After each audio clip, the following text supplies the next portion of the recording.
What's up, guys? We're back with another YouTube video. I'm gonna apologize right now for my eyes because allergies right now crushing your boy. Allergy eye. My eyes are going wild. You might see me shedding some tears right now. Seriously, I think Cedric's allergies are it like... always happens right when we decide to shoot a video, but we're gonna It's keep literally this going. just started, but here we are in our little like bright colors. It's still a season of love, right? It's a season of love. Season of love. And we are talking today about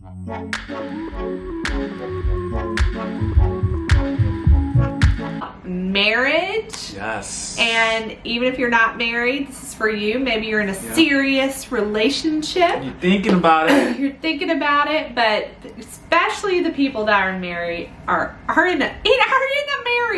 married. Is showing up every day for your marriage, because after God, this is your most important relationship, and before kids, and before all the things. And it's not easy. So you have to show up and show up consistently. Wow, our talking today. Yeah, it's great. We're using some really big words that are tongue twisters. But you want to keep showing up. You have to keep showing up every single day, because it's not going to automatically, magically happen. Mm-hmm. Your chemistry, you can have chemistry and you can be physically attracted to each other, but if there's nothing else there holding it together, it's going to fall apart. Yeah. Well, it's like even when you're dating, for you guys that are dating, to strictly base a relationship on just feelings and ooey gooey and oh my gosh, and butterflies. And that's like, you think the feeling that's gonna, like, yes, butterflies are there, but it is going to be different than when you first are dating someone. That's why love is a choice. It is not a feeling. So we just want to talk about today, like, ways that we show up in our marriage, or that we want to be more intentional. We are not perfect by any means. No. We have been married for almost 6 years. Coming up on an anniversary. We have been dating for 2.5 years. Oh. 2.5. 2.5, but that is a grand total of, I almost have known... It's almost 8.5 years. Yeah, 9 years. If you could tell. Wow. I'm the math person. I'm the like, math person in the relationship here. It's been such a magical ride that he just gets lost. She also comes to me and asks, how much would this cost with this sale? And I just tell her, oh, that'd probably be about this much. Oh, so you're saying you are a math whiz? Yeah, I'm saying I'm the math person in our family. I thought you were being sarcastic. No, I'm legit. Oh. I just proved it. You are a genius. You were just trying to add up how much years we've known each other. I said, yeah. No, it's 9. You said 8.5. Well, it's 2.5. It's not 9 yet. 2.5 plus 6, 8.5. There, see? Guys. Again. I'm the math person. So we're going to show up for each other by compromising. This is the first That's point. The first thing, compromising. There you go. In our relationship, like, especially for us, we got married later on in our 30s. Yeah. And you think you know it all, okay? We both come, we're strong, you're stuck in your own ways independent, too. We're like, I got this. So showing up every day is like the Bible talks about, it's great to play second fiddle. Whatever that means. No, for real.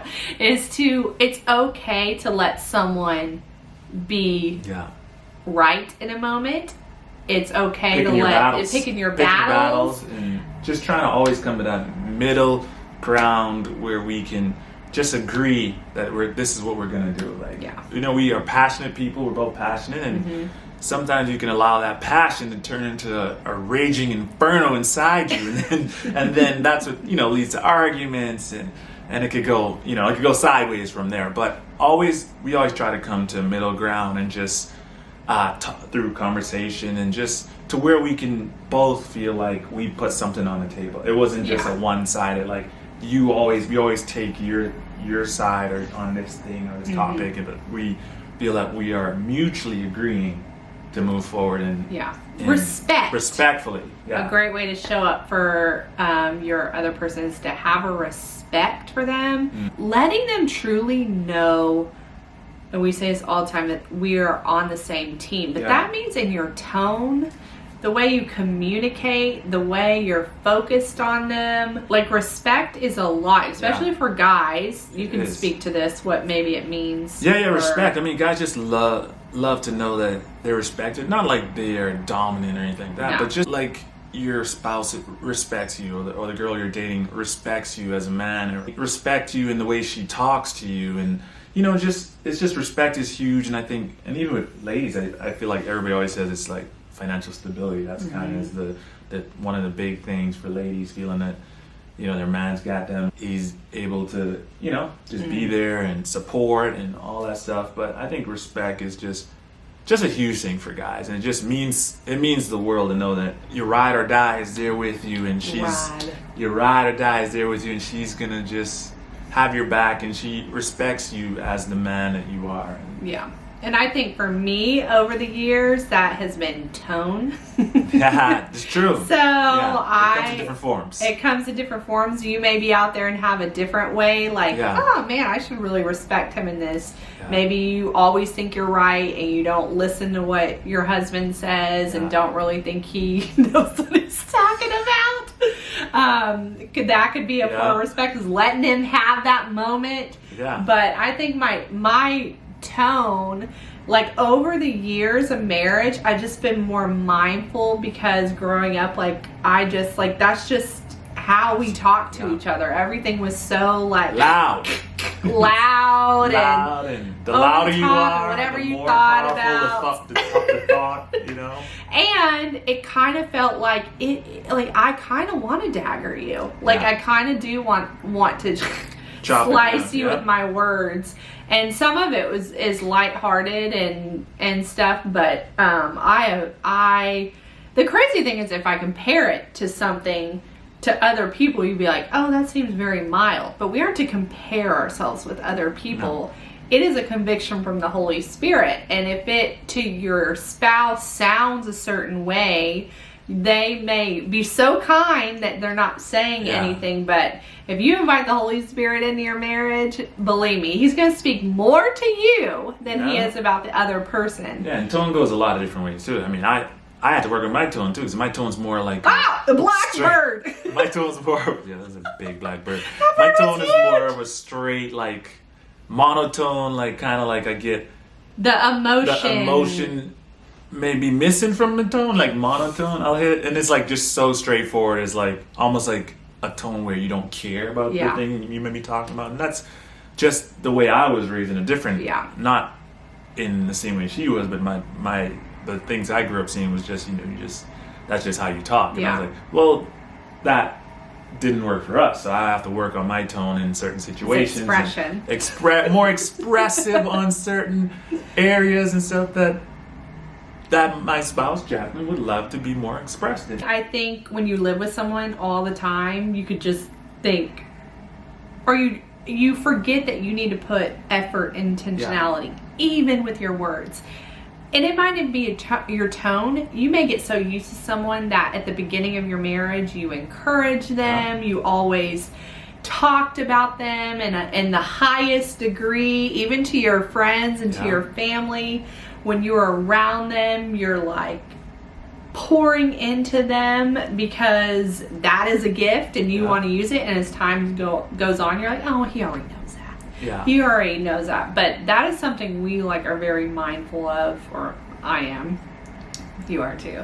But we're encouragers at heart. Yeah, we encourage you. And we always have to remember, it's important to continue encouraging. Even though you may have encouraged a lot, you gotta still continue to pour that out, because who doesn't like encouragement? Right? Who don't want to be encouraged about something, and you can think, I lift you up so you can build your mountain. I don't think those are the words. That brought me to tears. It really did.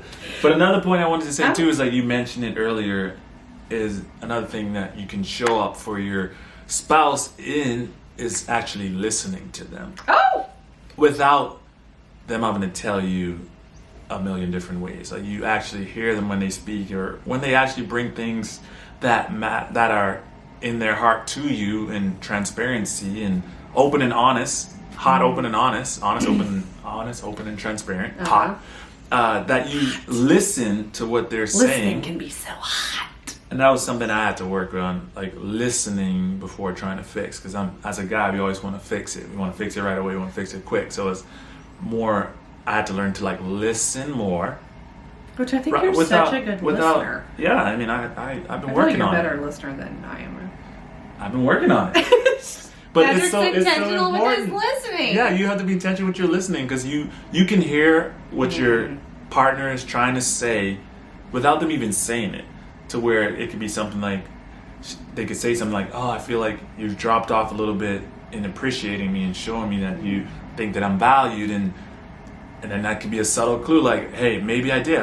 Maybe work was a little stressful, or the kids were just pulling at me, and oh, we have so much big things happening that I kind of put that to the side and just kind of reorganize and pivot and just to get back on track. And those are, I think that's a part of growing, and that's part of becoming, even learning more about each other and just becoming even more one together as a couple. Well, yeah, as you get kids, that's a whole nother thing of showing up. Like, you have to show up for each other in different ways. You have to be more strategic. It may look different. And the scheduling may feel like not romantic. You think about when you're married with no kids, like everything was spontaneous and of the moment. But now it can still be, it's still that. You just need to put in more effort. Yeah. So the date nights, and even if you have to schedule sexy time, don't be ashamed of that. Go for it. Like, just make it happen. Oh, you all just dedicate nights. Say this night is our night. Yeah. And hold on to that and keep that, and don't allow the outside influences, outside friends or people or anything to kind of like take away from that night. Like, guard that night as your night, or that time if it's like, or if it's like breakfast on Wednesdays, or brunch on Thursdays, whatever it is that works for your schedule. Just have a specific time for sure that's just dedicated. To each other, you and your spouse, and then own that and fight to keep and that. Cherish it and guard it, because what will happen is your calendar will just keep filling up, especially with other people and friends, and maybe it's other couples, maybe it's girls' night. Like, I'm always filling my calendar with something. Yeah. And we, like, probably last year really, like, buckled down on, hey, this is our night, this is our morning, this is when we're going to do it. And now it's already on the calendar, so when I'm planning something, I'm already like, well, blocked off. It's blocked off. Everybody knows what it is. Because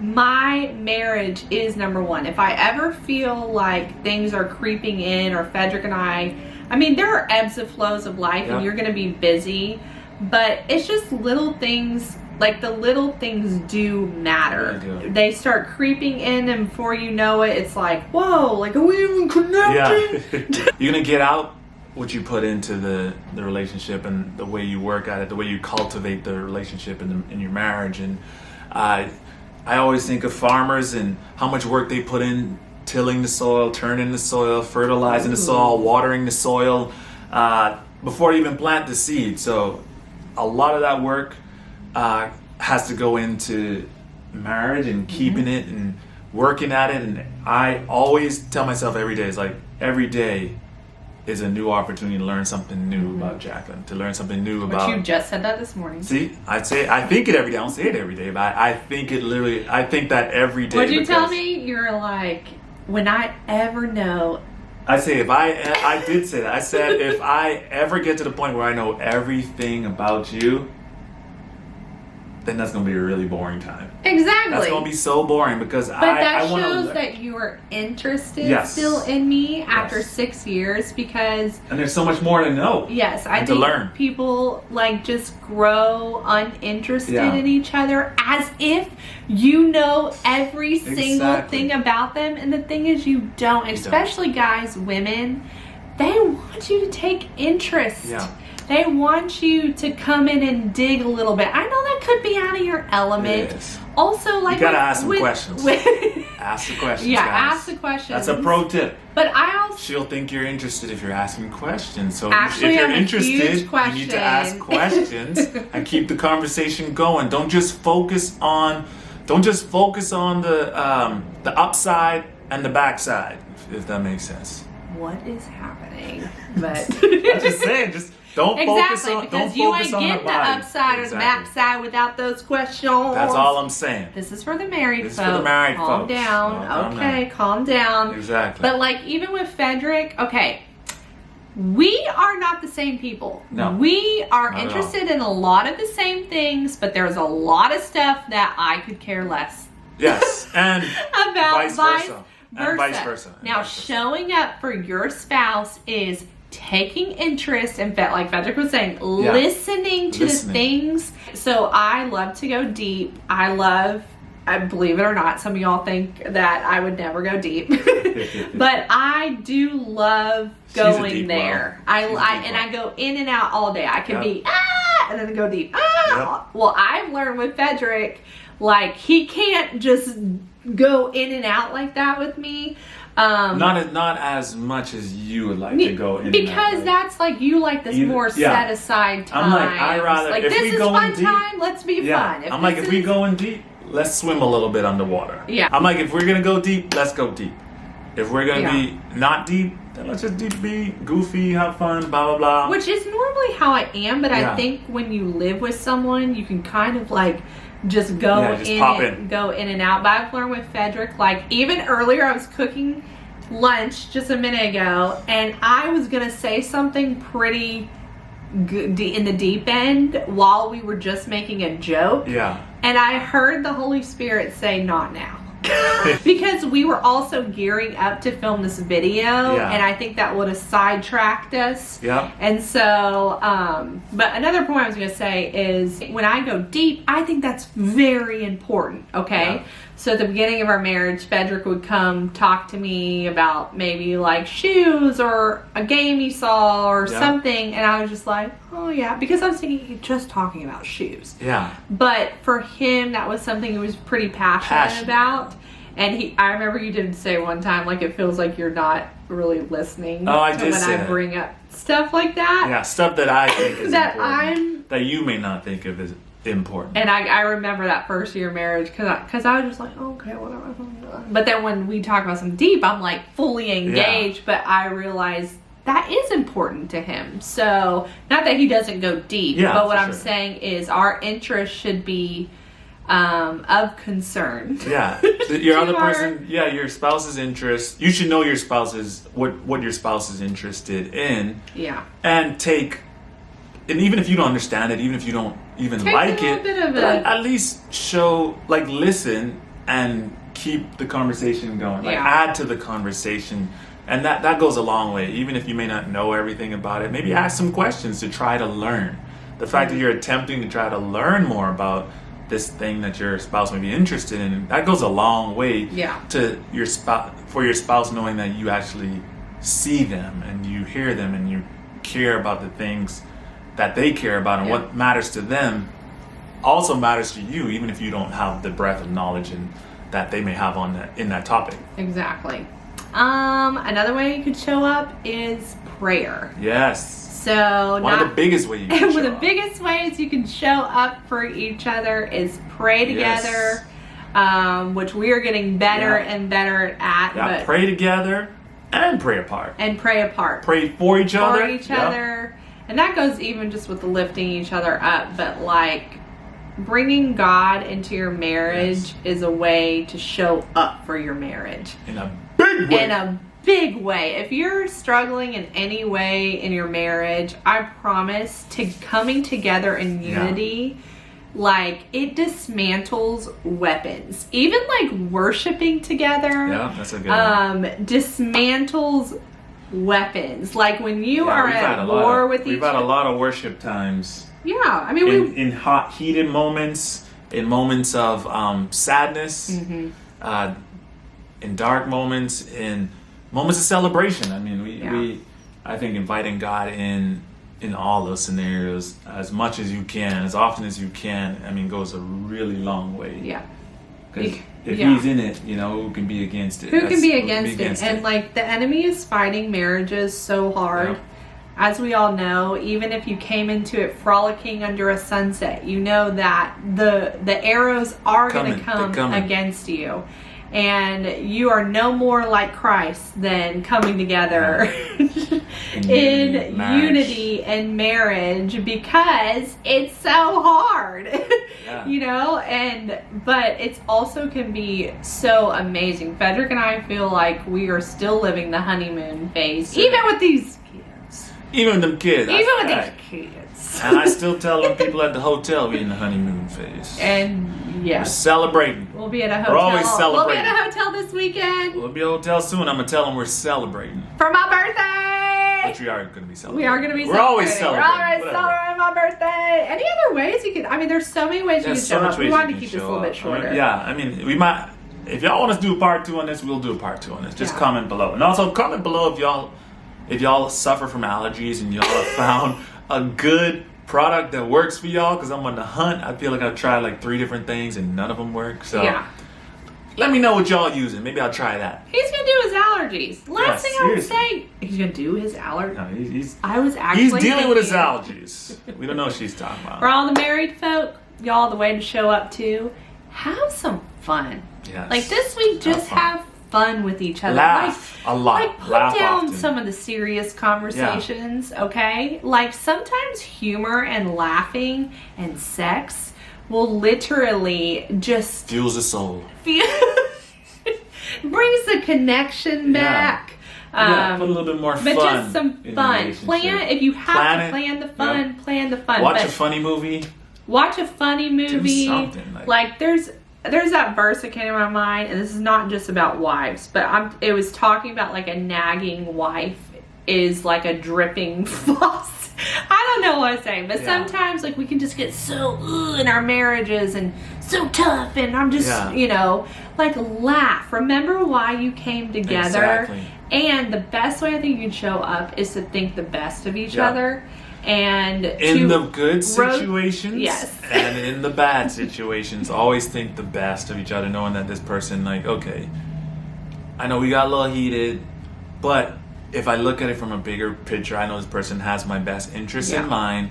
I know their heart, and if I take all the other stuff that they've done in life, in our marriage, they've done a lot more good stuff than this. One thing that may have hurt me, and then when you guys settle down, just go talk and hash it out and have more move on, you know, and just have fun. Well, I have a lot more to say, but I'm gonna end it at that. Guys, we love sitting with y'all. I'm so grateful that y'all are continuing to tune into our channel. More videos coming up this year, and we will see you next time. Don't forget to subscribe. And I've heard some people are not getting these videos, so make sure to turn on your post notification bell. Turn on that notification bell so you know these videos are coming, because they're coming in hot. Okay, guys, have a great week. Bye. I hate the head picture like that. This is a great way for to do your marriage. Head noozles. Head noozles. That is not a way at all. Show up for your marriage by giving that ear noozle. No.